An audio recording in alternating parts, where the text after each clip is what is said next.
Anime today kinda sucks. I'm not gonna lie, the majority of anime being released today is just pure garbage in my opinion. I often search for an anime to watch when the mood strikes me, and while there's a huge number of shows available now, nothing seems to have the appeal that it used to have for me. Maybe it's because I'm old and jaded, and that I view the past through a nostalgic filter. Maybe it's a result of the era, and that localization in the 80s and 90s was a lot less practical, so we only got the best of the best.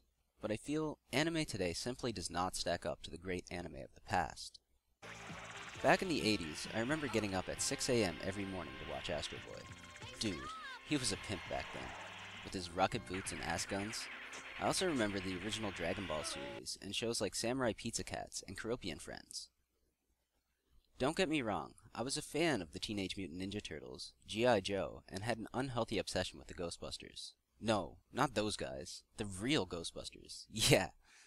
So, animation was a big part of my childhood. It wasn't until around junior high that I started seeing animation as something not just for kids, however.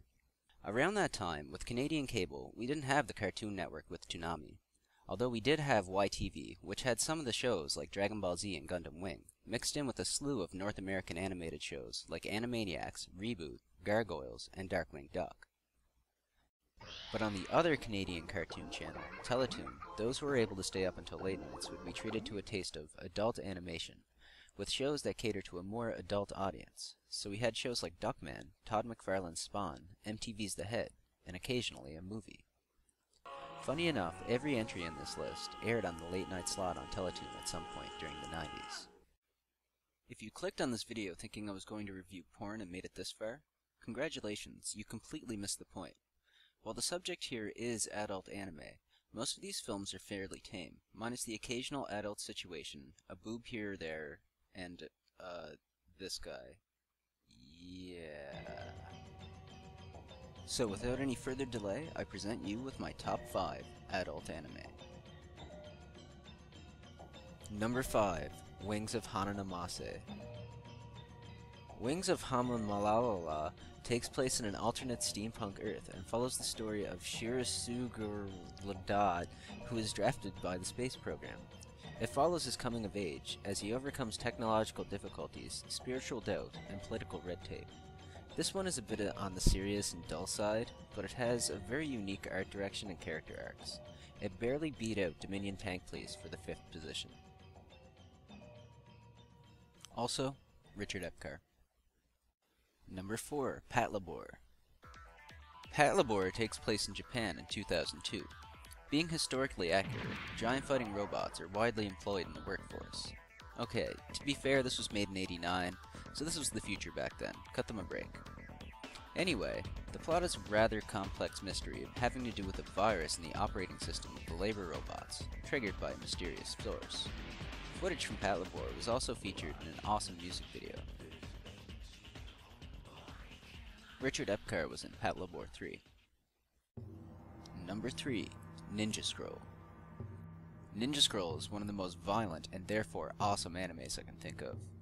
It holds no punches with the amount of gore and nudity. Behind all the boobs and blood is some of the best animation I've seen, with an awesome badass storyline and phenomenal voice acting. That's right, even more Epcar. Number 2, Macross Plus. Macross Plus is a beautifully animated story about a slacker fighter pilot named Isamu Dyson. It is not only one of the most beautiful animes I've ever seen, but it's also the first reference I can think of to a Vocaloid, and a soundtrack I find myself listening to pretty often, even today. Richard Epcar was in this one too. Starting to see a bit of a trend here, right? And the number 1 adult anime is Ghost in the Shell. I really shouldn't have to be explaining this one above all others, but for the sake of the uninitiated, this is the definitive anime. It is a benchmark on which all other anime should be judged. It takes place in the current future of 2029, where cybernetic implants are the norm. A cyber hacker known as the Puppet Master is on the loose, and Section 9 is on his trail. This movie has an amazing balance of action and philosophy, and guess what? Yeah, Richard fucking Epcar. So that's the top 5 anime I feel you need to see before you can truly understand what good anime is. Honorable mentions for this list are Dominion Tank Police, Akira, Devilman, and Princess Mononoke. Now don't get me wrong, I liked anime shows from that era as well, like Cowboy Bebop, Neon Genesis Evangelion, Dot Hack, and Escaflowne. And the new stuff isn't all that bad either. I mean, Summer Wars is one of the best anime to be released in years, and I'm really getting into Sword Art Online. I'm Fade Dragonteer, and that's my thoughts. What are yours? Leave a comment below.